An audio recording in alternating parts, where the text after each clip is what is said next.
जय श्री कृष्णा।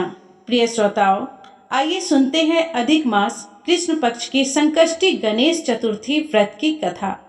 अधिक मास जो कि 3 वर्ष में एक बार आता है और इसमें जो संकष्टी चतुर्थी का व्रत आता है, इसका बड़ा ही विशेष महत्व माना गया है। जो भी भक्त सच्ची श्रद्धा के साथ, नियम और निष्ठा के साथ इस व्रत को धारण करता है, उन्हें भगवान गणेश की विशेष कृपा प्रदान होती है, विशेष आशीर्वाद प्राप्त होता है। इस दिन भगवान गणेश जी के साथ ही चौथ माता की पूजा करते हैं तथा चंद्र देवता को अर्घ्य प्रदान करते हैं। तो भगवान गणेश जी की कृपा से व्यक्ति के सभी प्रकार के दुख और संकट दूर होते हैं तथा सभी प्रकार के सुख और समृद्धि की प्राप्ति होती है। इस बार अधिक मास ज्येष्ठ के महीने में पड़ा है, तो आइए सुनते हैं अधिक मास कृष्ण पक्ष की संकष्टी गणेश चतुर्थी व्रत की कथा। बोलिए प्रेम से भगवान गणेश की जय, चौथ माता की जय। कथा के अनुसार एक बार भगवान शिव माता पार्वती के पुत्र भगवान कार्तिकेय जिन्हें स्कंद कुमार कहते हैं, तो स्कंद कुमार कहते हैं कि हे समस्त ऋषियों, आप लोग पुराण में वर्णित इस मंगलदायिनी कथा को सुनाइए, जिसमें गणेश जी के व्रत का महात्म्य का जिस प्रकार वर्णन किया गया है। हे धजवरो, जिस समय पांडु पुत्र को वनवास हुआ था, वे सब धर्मपरायण और कृष्ण की उपासना करते थे। एक समय की बात है कि अपनी इच्छा से भ्रमण करते हुए व्यास जी उन लोगों के कुटिया में आए।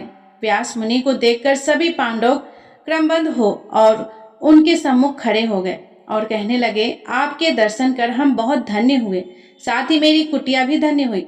आपके पदार्पण से मेरा जीवन आज धन्य हो गया। आज हम लोगों का सब कुछ सफल हो गया, क्योंकि आपका दर्शन संपूर्ण कष्टों का निवारण है।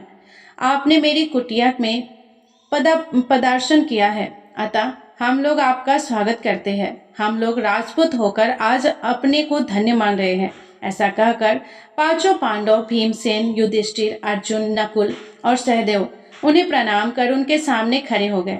आचमनी, अर्घ्य और आदान प्रदान कर द्रौपदी ने हाथ जोड़कर उनसे कहना आरंभ किया, हे मुनिवर, मैं राजरानी होकर भी दुर्योधन की भरी सभा में केस पकड़कर अपमानित हुई और वनवासिनी बनाई गई। अब मैं क्या उपाय करूं जिससे हमारे सभी कलेशों का शमन हो तथा हमारे शत्रुओं की पराजय हो। इस प्रकार युधिष्ठिर, द्रौपदी आदि द्वारा संकट नाशक उपाय पूछने पर सर्वज्ञ व्यास मुनि ने कृपा कर उन्हें उपाय बतलाया कि हे महाराज, इस समय संपूर्ण विश्व में आपके जैसा कोई धर्मात्मा नहीं है। व्यास जी ने कहा, मैं आपसे ऐसा व्रत का वर्णन करूंगा जिससे आपके समस्त दुखों और कष्टों का निवारण होगा। यह व्रत शुभदायक, फलदायक, दिव्य और पृथ्वी पर सभी मनोरथों को पूर्ण करने वाला है। इस प्रकार के करने से विद्यार्थियों को विद्या और धनार्थी को धन लाभ होता है। इस संबंध में एक प्राचीन उपाख्यान का वर्णन करता हूँ। हे युधिष्ठिर, आप सुनिए। प्राचीन काल में सतयुग में चंद्रसेन नामक एक राजा हुए। वे अपनी रानी के साथ दीक्षा लेकर परिवार के साथ रहते थे। वे अपने स्वजनों, उनके पुत्रों एवं कुटुंबियों के साथ आनंद पूर्वक निवास कर रहे थे। सौभाग्य से उनकी रानी बहुत ही गुणवती तथा प्रियतमा थी। हे राजन, युधिष्ठिर उनका नाम रत्नावली था। वह पतिव्रत का पालन करने वाली थी। स्कंद कुमार जी कहते हैं कि हे मुनिवरों, राजा और रानी में परस्पर प्रगाढ़ प्रेम था। एक समय देवयोग से शत्रुओं ने उनके राज्य को हस्तगत कर लिया। शत्रुओं ने राजा के कोष पर अधिकार करने के साथ ही सेना पर भी आधिपत्य जमा लिया। राजा का साथ अपने भाई बंधुओं से छूट गया। राजा चत होकर राजा अपनी रानी रत्नावली के साथ वन में चले गए। एक ही वस्त्र में लिपटे हुए दंपति भूख प्यास से विफल हो गए। ये हे युधिष्ठिर, रानी रत्नावली के साथ राजा अकेले वन में भटकने लगे। सुधा पिपासा से पीड़ित होकर वन में चलते चलते उन दोनों को सूर्यास्त हो गया। उस वन में शेर, बाघ, चकवा, बगुला, कोयल और सारस रहते थे। रानी के पैरों में कांटा चुभ जाने से राजा को महान कष्ट का अनुभव हुआ। उस वन में घूमते हुए राजा ने प्रातःकाल महर्षि मार्कंडेय को दूर से ही देखा। धीरे धीरे चलकर वहां तक पहुंचे और उन्हें दंडवत प्रणाम किया। उनकी पत्नी ने भी मुनि को बारंबार प्रणाम किया। वन में विराजमान तपस्वी एवं जितेंद्रिय मुनि मार्कंडेय जी से हाथ जोड़कर राजा ने कहा, हे पूज्यवर, मैंने पूर्व जन्म में ऐसा कौन सा पाप किया था जिससे मेरी राज्य लक्ष्मी शत्रुओं द्वारा छिन गई। मार्कंडेय मुनि ने उत्तर दिया कि हे राजन, आप अपने पूर्व जन्म के वृत्तांत को सुनिए, मैं बतला रहा हूँ। एक बार आखेट यानी कि शिकार के लिए आप गहन वन में चले गए। हरण, चीते, खरगोश और शिकार करते करते उस वन में रात हो गई और अधिक मास की चतुर्थी आ गई।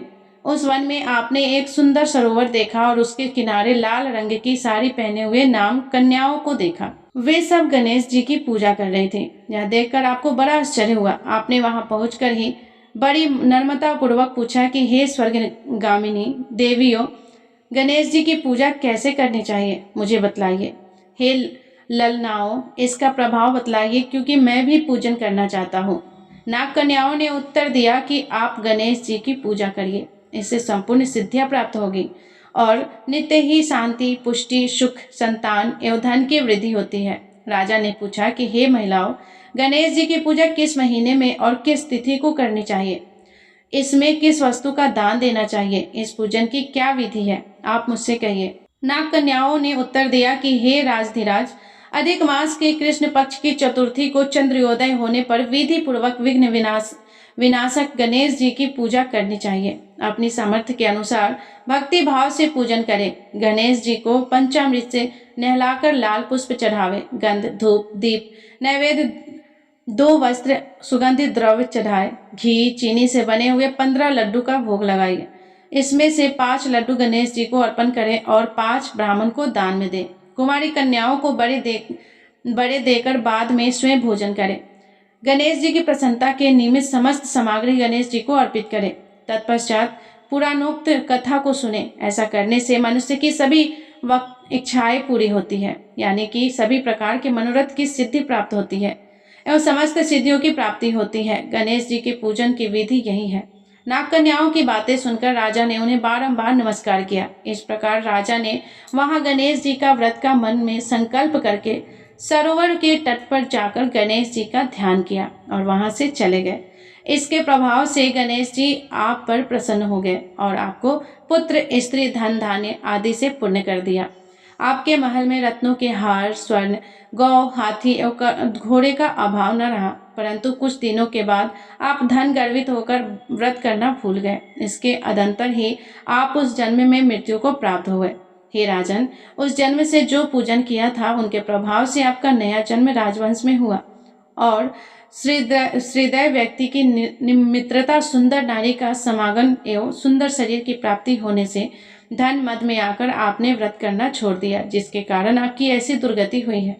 राजा ने पूछा कि हे ब्राह्मण, अब मैं कौन सा काम करूं जिससे वर्तमान कष्ट से मुक्ति हो जाए, जिस उपाय से हमारे विघ्नों और कलेशों का नाश हो जाए तथा मुझे शांति प्राप्त हो, वही बतलाइए। मार्कंडेय मुनि ने कहा कि हे महाराज, पूर्वोक्त रीति से आप गणेश जी की पूजा कीजिए और संकट नाशन चतुर्थी का व्रत कीजिए। इससे गणेश जी प्रसन्न होंगे और आपको पुनः राज्य वैभव प्राप्त होगा। इसीलिए संपूर्ण कष्टों के शमनार्थ आप स्वयं गणेश जी की पूजा कीजिए। व्यास जी कहते हैं कि मार्कंडेय जी की बात को सुनकर राजा ने उन्हें प्रणाम किया और अपने भवन में चले आए। रानी के साथ राजा ने भक्ति पूर्वक विधिवत व्रत किया। व्रत के करने से उनके शत्रुओं का नाश हुआ। उन्होंने अपना खोया हुआ राज्य पुनः पाया। गणेश जी की पूजा करने से सभी वस्तुएं सुलभ हो जाती है और सभी कार्य में सफलता मिलती है।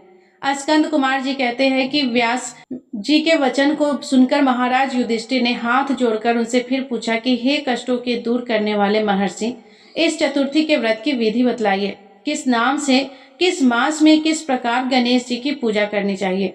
इस व्रत में किस चीज का आहार करना चाहिए? तब व्यास जी कहने लगे कि हे राजन, अधिक मास में चतुर्थी को गणेश्वर के नाम से पूजा करनी चाहिए। पूजन की विधि षष्ठोपचार, सर्वप्रथम पंचामृत से स्नान कराना चाहिए। लाल कनेर का फूल चढ़ाकर लड्डू आदि का भोग लगावे। लाल चंदन, रोली, अक्षत और धूप को एक एक नाम से अलग अलग चढ़ावे। तत्पश्चात विश्व प्रियाय नमः कह के आचमन, ब्रह्मचारण, नमः से स्नान, गणेश्वराय नमः से वस्त्र, पुष्टिदाय नमः से चंदन चढ़ावे, विनायकाय नमः से पुष्प, उमासुताय नमः से धूप चढ़ावे, रुद्र प्रियाय नमः से दीप, विघ्न विनाशी नमः से नैवेद्य अर्पित करें।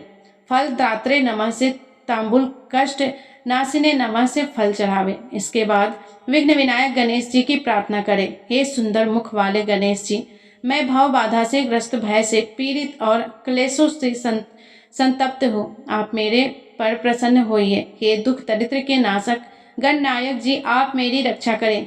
हे विघ्नों के विनाशक, आपको मेरा बारंबार प्रणाम है। फिर निम्नांकित मंत्र से पुष्प जली को देकर चंद्रमा को अर्घ्य देवे। हे क्षीर सागर संभूत, हे द्विजराज, हे सोडंट कलाओं के अधिपति, शंख में सफेद फूल, चंदन, जल, अक्षत और दक्षिणा लेकर हे रोहिणी के सहित चंद्रमा, आप मेरे अर्घ्य को स्वीकार करें। मैं आपको प्रणाम करता हूँ। तदंतर ब्राह्मण को भोजन करावे, लड्डू और दक्षिणा दे। देवता और ब्राह्मण से बचे अन्न द्वारा स्वयं आहार ग्रहण करे। रात्रि में भूमि पर शयन करे। लालच विहीन होकर के क्रोध से दूर रहे। हर महीने गणेश जी की प्रसन्नता के निमित्त व्रत करे। इसके प्रभाव से विद्यार्थी को विद्या, धनार्थी को धन, धन की प्राप्ति एवं कुमारी कन्याओं को सुशील वर की प्राप्ति होती है और वह सौभाग्यवती रहकर दीर्घ काल तक पति का सुख भोग करती है। विधवा द्वारा व्रत करने पर अगले जन्म में वह सधवा होती है एवं ऐश्वर्यशालिनी बनकर पुत्र पौत्रादि का सुख भोगती हुई अंत में मोक्ष को पाती है। पुत्रक्षु को पुत्र लाभ होता है एवं रोगी को रोग निवारण होता है। भयभीत व्यक्ति भय रहित होकर एवं बंधन में पड़ा हुआ बंधन मुक्त हो जाता है। व्यास जी कहते हैं कि हे राजन, इस प्रकार आप भी व्रत कीजिए। इस संकटनाशक चतुर्थी व्रत के करने से आप गणेश जी की कृपा से अपने राज्य को पुनः प्राप्त कर पाएंगे। जो मनुष्य भक्ति भाव से इस मंगलदायिनी पौराणिक कथा को सुनता है या पढ़ता है, उन्हें परम सिद्धि, सुख, लोतर वैभव की उपलब्धि होती है। हे महाराज धीराज, आपके प्रश्न के अनुसार मैंने संपूर्ण मनोरथों को पूर्ण करने वाले संकट नाशक व्रत का संपूर्ण वृतांत बतला दिया। महर्षि व्यास जी के मुख से संकट नाशक गणेश चतुर्थी का विवरण सुनकर राजा युधिष्ठिर ने इस व्रत को किया। इसके प्रभाव से उन्हें संपूर्ण शत्रुओं को रणभूमि में परास्त करके भारतवर्ष का राज्य अपने अधीन कर लिया। इस प्रकार से स्कंद पुराण में वर्णित अधिक मास की संकष्टी गणेश चतुर्थी व्रत कथा का पूर्ण हुआ। तो प्रेम से बोलिए भगवान गणेश जी की जय, चौथ माता की जय। तो प्रिय श्रोताओ, आशा करते हैं कि यह जानकारी आपको अच्छा लगा होगा। इसी प्रकार से ज्ञानवर्धक जानकारियां प्राप्त करने के लिए, व्रत पूजा के बारे में जानने के लिए और कथा सुनने के लिए हमारे चैनल अनुपमा भक्तिमय पे आइए और चैनल को सब्सक्राइब करिए और बेल आइकन बटन को भी प्रेस कीजिए ताकि जो भी व्रत की कथा मैं लाऊं आप लोगों के पास सबसे पहले जाए। धन्यवाद। राधे राधे। कथा पसंद आई हो तो कमेंट बॉक्स में जय गणपति बप्पा अवश्य लिखिएगा। राधे राधे।